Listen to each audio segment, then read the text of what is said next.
Ooh, movement. Support me, Tales of the Valiant. I will sell out. What's up, nerds? What's up, podlings? What's up, my Friday the 13th spooky friends? It is I, the OGGM, coming to you, hiding under a table somewhere on Site B because it's Friday the 13th and it's October. Double spooky. How y'all doing on this lovely sunny Friday morning? Me and Steve the Cat are sitting here checking out what we do every Friday with my excuse to get to sing a song. You see me now, the victim of the never-ending edition wars. I lost my old school RPG ticket. I wasn't ever even sure I had one. Yeah, okay, that doesn't work. It is time to take a look at this week's utter lack of news in the progress of the post-January OGL OSR wars, because we're too busy insulting each other to actually focus on this or, pursue what it's sad, all the energy we invested in January to make sure that Wizards of the Coast didn't fuck over 5e players and fuck over the industry when we didn't really have to, because, when you think about it, it's not like they could really actually have done anything. I mean, for game-wise, there's a lot of things they could have done for like production-wise and money-wise, but yeah. I mean, you never really needed the OGL to make games. But yeah, we fought tooth and nail for a month and a half, putting up with all Wizards of the Coast lies and bullshit and backstabbing to make sure that basically 5e players would still be able to play 5e and enjoy Dungeons and Dragons years after all of us, 60-year-old men had died. And now we just spent all our time complaining about each other. And the 3 people in the world who actually thought what Wizards of the Coast was doing was okay are like, hey, see, I showed you I was correct. The OSR can't stay together. All right, so what's going on with Tales of the Valiant? Nothing. Why do I show this page? Because it's got movement on it, and we like movement. Not that I feel Tales of the Valiant is better than any of the other 5e contenders for the throne, but yeah. Should it come... Basically, it's all on you now, TOV, because I don't think anybody else is ready to go to bat when January 2024 rolls around. So at this point in time, it's just, when is Kobold Press going to release it? And how are they going to release it? So do you release your 5th edition 2024 competitor before 2024 Player's Handbook fits the shelves? Because remember, we still don't have a date. Or do you put it on the shelves a week or two after 2024 D&D hits the shelves to see how well or how poorly the industry responds? That's a tough one, right? So if you put it out before 2024 Player's Handbook hits the shelves, it's because you're either counting on there's already a lot of bad press going into 2024 D&D, and there is, or people will mistake yours for 2024 D&D. Less likely, but it could still happen. So if you're putting it out before with Tales of the Valiant or whoever else, that's what you're hoping. That's what you're counting on, is to get that market first before they turn and take their money over to Amazon. Well, actually, no, not as we saw yesterday. So yeah, it's before they take their money over to D&D Beyond to get those D&D 2024 products. Or so that's why we do it with before, to sidetrack them towards you, to get out there and take advantage of the heat going into the release of the people who are already like, I'm not going to buy it, or to see if people will mistake yours. Now, on the other side of the fence is, of course, you wait a week, 2 weeks, 3 weeks, a month to see what the reactions to 2024 D&D is, and then that's when you're like, oh wow, the reactions are really, really poor. Let's throw out Tales of the Valiant now and catch the fallout, just like Pathfinder did when people were just so upset about 4th. Not that it was planned. Pathfinder was just a series of happy accidents, but yeah, that's what you're counting on if you put it out afterwards, is that the reaction is going to be so negative that people are just going to gobble up the first thing that offers the alternative that lets them do what they wanted to do, which Tales of the Valiant's claim is. 60% of me thinks you'd put it out after. You wait that week, 2 weeks, 3 weeks to see how well the press responds and how well the sales do. And then you're like, look at us. We're the happy alternative. We'll see, I suppose. Of course, if Wizards actually let us know when 2024 D&D is going to be coming out and where we can get it, they're claiming still Amazon, but as we saw yesterday, that ain't true. All right, moving on. There's a new contender. We have something called DC20 Alpha 4. This is available at the DC20 Alpha 4 website, which I have never heard of. So this is a new one. Let's check it out. Apparently this one's been around for a couple months, but this is the first time I've heard of it. This comes to us from the dungeoncoach.com, $14.99 for the alpha. It is a brand new tabletop role-playing game system, fresh but familiar. It comes with 100 pages of core rule systems, fillable character record sheets. Who cares? You get free updates every time. You get products available in alpha. That's all we know about it. Is basically it's being advertised as the game that will kill 5th edition, and that it's a brand new take on something we're extremely familiar with. But other than that, looks like this guy's made some other things. The rules are available. And that's, we just that's what we just looked at. Doesn't tell us anything about the rules, just that they're available. Okay. Yeah. He's got a YouTube channel under the Dungeon Coach. He's got his own Discord. He's got a really nice looking site. Other than that, I know nothing about it. All right. Rumors are abounding that people have played MCDM's 5e killer, and they were confused but impressed. There hasn't been an update to MCDM in about a month, but I've seen at least one claiming they played it, and they definitely were like, hey, this isn't what we thought.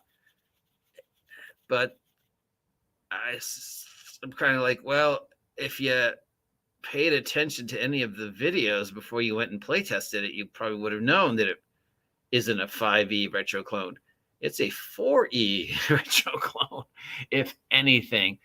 I would love to get a look at it, Matt Colville. If you're listening to me, there's no links on his site about how to get a hands on this playtest. Just here's his Twitter, his shop, his Twitch, and his Discord. Go to his shop. The last thing he put on his shop was Flea Mortals, and that's it. So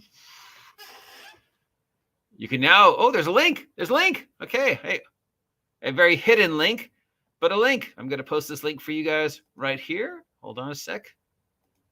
And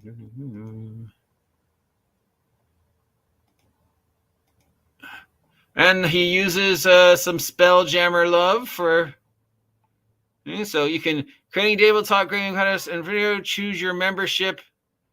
It's $8 a month gets you behind the scenes. Oh, it's Patreon. You can join for free. I guess I just joined. Yay, I'm in. I was already on your website. I want to see if there's a copy of the rules. Nope. Nothing. Membership tab. Home. Let's see. Dwarves. Okay, yeah. It's just, I don't see anything about the rules, dude. But all right. What about Level Up 5e? Anything the latest choice since the last time we talked about it? They have a character builder now. You ever want to check out the Level Up 5e character builder and see how the system works and how it's different than the other systems? Yeah, let's check that out.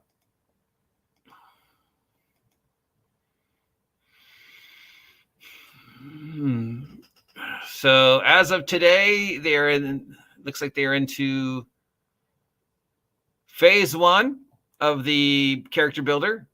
Looks like you could get a name, class, level, heritage, culture, background, stat array, and it looks like that's it. There's, of course, a static character record sheet available. So there has been some upgrades, but other than that, nothing new for the Level Up 5e character record builder. And of course, they've been doing these things every couple of days where they let you see an example character in the Level Up 5e setting, which is, this isn't a very overcomplicated way to do a character sheet. And you look at it and you think, wow, this is just a really crunchy, ugly mess of a character record sheet. 4 pages to give me 1 page of information. But that's, I think, partially just because the way they chose to present it. And this probably could have been presented better. Because this, looking at this, I'm like, why would I want to play this game? I mean, 4 character sheets. I can make a 5e character on, a piece of paper in like 10 minutes. I have made 5e characters on 3x5, cards and pieces of paper in like 10 minutes.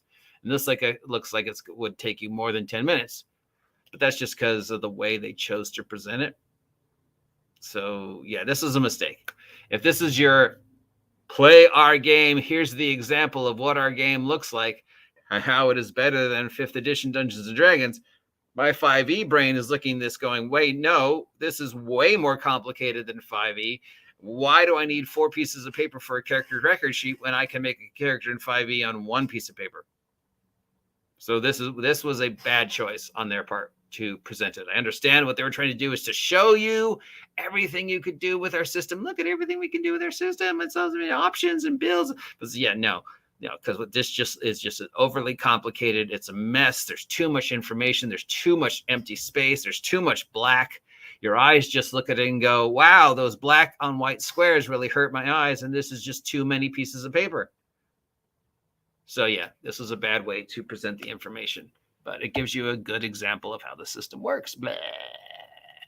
Which I guess comes to the person whose name can't seem to stop being associated with this, no matter how hard I think she tries. And that is, of course, my friend, Kelsey Dion. Because even without trying, she somehow manages to make her way into the either pro-OGL or anti-OGL news. And, people are now talking how she's lost it. She lost, I mean, she's the single most successful Kickstarter to come out of January. Technically, her system isn't 5e, but, it's a happy medium of 5e and OSR. It's, a great game by a great person who is constantly out there working. And look how much stuff people are making for Shadowdark. So anybody who's saying like she's lost a step or she's dropped her crown or whatever, yeah, no, I think she's doing fine. I think what she's doing is letting other people do the work for her while she works on what's ever next. And whether that's a year or 5 years, because it took her 5 years to get Shadowdark, it's going to be other people riding her coattails and her very cleverly letting them. While she just occasionally dips her toes in the pool, just enough to let people know she's still there and she's still working on it and she's still associating with it, but she's also letting the fire burn itself. And when it burns itself out, which, it won't because people still talk about her, whether it be positive or negative, then maybe she'll start dropping hints of what she's been working on next. So do not underplay our friend here, Miss Dark, Miss Dion, because she definitely, I think, knows what she's doing. Unlike Critical Role, who, still haven't let us know one goddamn thing about what's going on with their nonsense. But that's it. So here we are, October 13th, getting to the end of 2023. The OGL wars have come and gone. The only real victor, other than Kelsey Dion, is you, my friends, because every week you get to listen to me talk about this. And isn't that the best thing to come out of that? An excuse to hear me sing. You see me now, the victims of the OGL wars. Yeah, right? I mean, that's the best part of this, right? If you appreciate me talking about this every week, let me know. If you never want to hear me talk about it ever again, you know what to do. Let me know. If you haven't had a chance to subscribe yet, please help me hit 2,000 subs. I only need like 400 something. Come on, there's got to be 400 of you out there who want to subscribe to this nonsense. Your weekly intake of internet do-goodiness. That's a word, right? All right, I'll talk to you all later.